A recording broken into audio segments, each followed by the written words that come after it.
Bien, entonces vamos a continuar con el tipo de datos los tipos de datos de fechas y de horas en Transat SQL.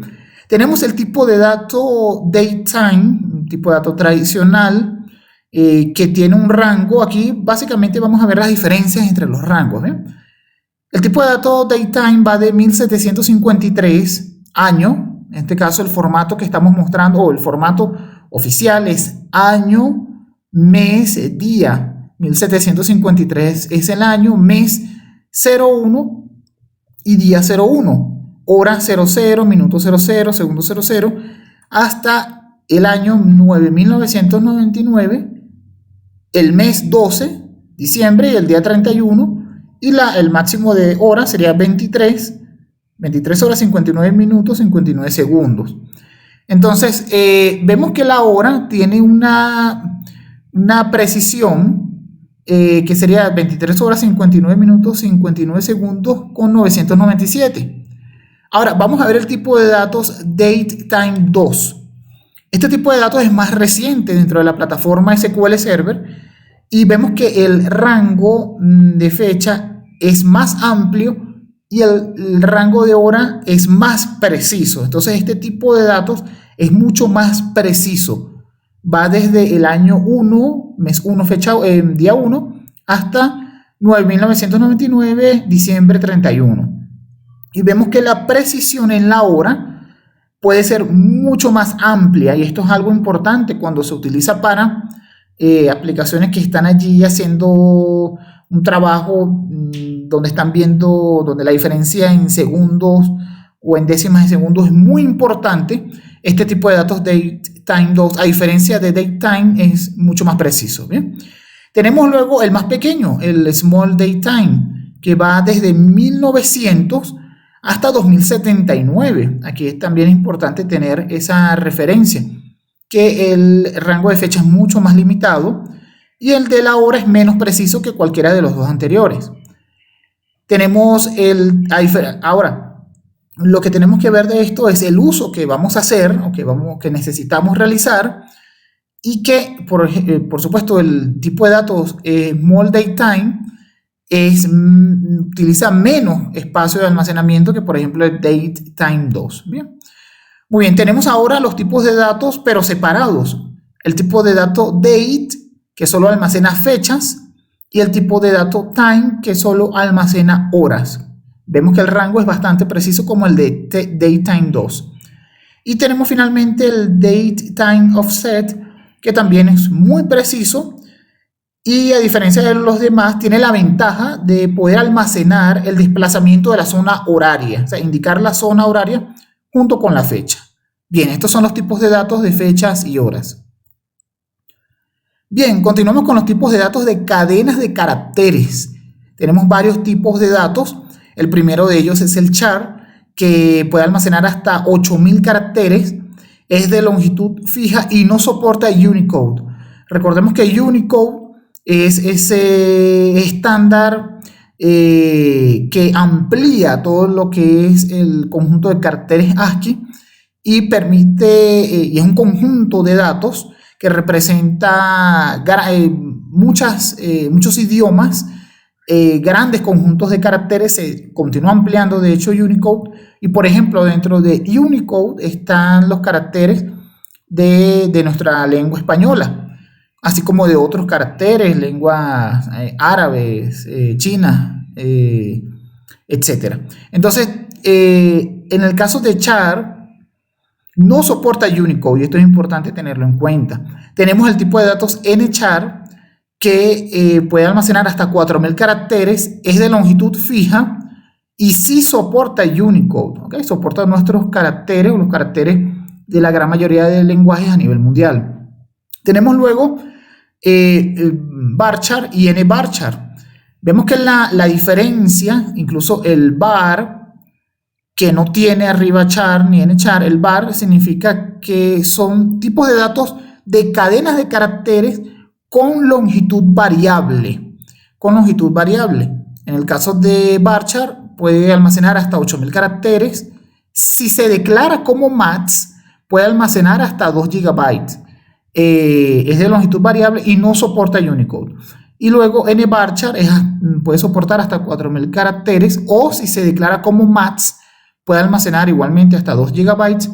Es de longitud variable y sí soporta Unicode. Bien, entonces tenemos luego los tipos de datos text, ntext e image. Son tipos de datos para almacenar datos binarios y de caracteres grandes. Aquí tenemos una recomendación de Microsoft, aunque yo lo he colocado aquí o lo hemos colocado y se nombran, se mencionan. Hay algo muy importante: Microsoft no recomienda ya el uso de este tipo de datos. Los tipos de datos ntext, text e image se eliminarán en una versión futura de SQL Server.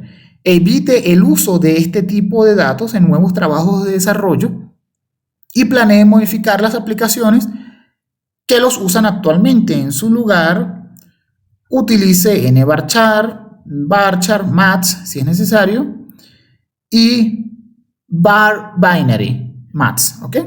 Entonces tenemos el tipo de dato binary, var binary, que son tipos de datos binarios.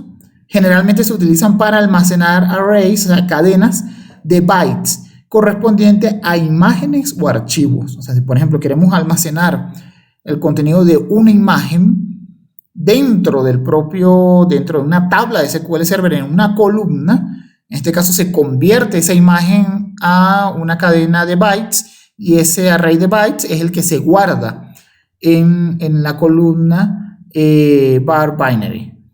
Bien, continuamos entonces con otros tipos de datos en Transact SQL Server. En Transact SQL tenemos el tipo de dato cursor, que es un tipo especial de dato que permite recorrer un conjunto de filas una a una. Este es ampliamente utilizado, lo vamos a estar viendo en este curso, porque en muchos casos vamos a necesitar analizar en un conjunto de datos fila por fila y ejecutar una acción en función de la particularidad de cada fila. Entonces, para eso se usa el tipo especial de dato cursor. Tenemos también el Hierarchy ID, que representa una posición en una jerarquía. Este tipo de datos se utiliza para almacenamiento y consulta de datos jerárquicos, árboles y todo este tipo de temas.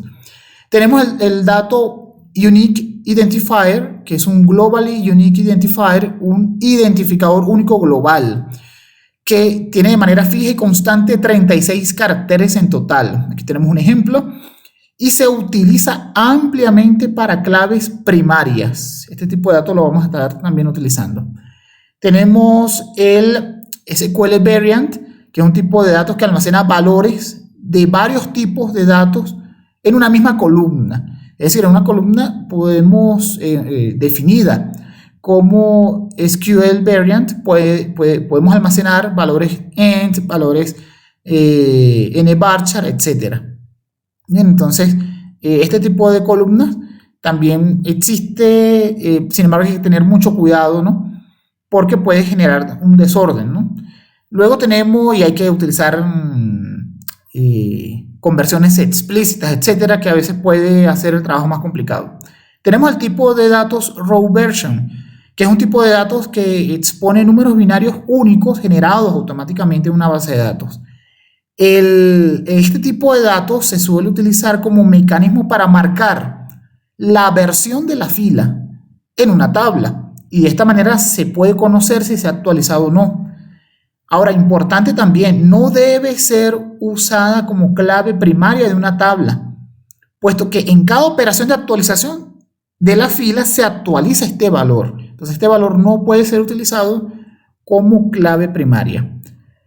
Bien, finalmente tenemos en este apartado de otros tipos de datos el tipo XML, que es un tipo de datos que permite almacenar datos en formato XML de manera nativa y trabajar con funciones enfocadas en este tipo de documentos. Un tipo de datos que fue introducido ya hace algunas versiones que permite trabajar de forma natural con XML. Tenemos el tipo de datos Geometry, que es un tipo de dato espacial que permite el manejo de datos euclidianos de planos, ¿no? Tenemos el tipo de datos Geography, que es el tipo de datos espacial que permite el manejo de datos elipsoidales como coordenadas de latitud y longitud de GPS, que también fue introducido en versiones un poco más recientes. Y tenemos el tipo de datos table. Es un tipo de datos que permite almacenar un conjunto de resultados, por ejemplo, una consulta select, de forma temporal para ser accedidos y procesados posteriormente de acuerdo a la necesidad. Una variable que puede ser declarada de tipo table se puede utilizar, por ejemplo, en un procedimiento almacenado y utilizar el conjunto de datos, de valores que recibió esta variable o esta columna de tipo table dentro de un cursor. Muy bien. Entonces, hemos repasado el conjunto de datos de SQL Server. Tenemos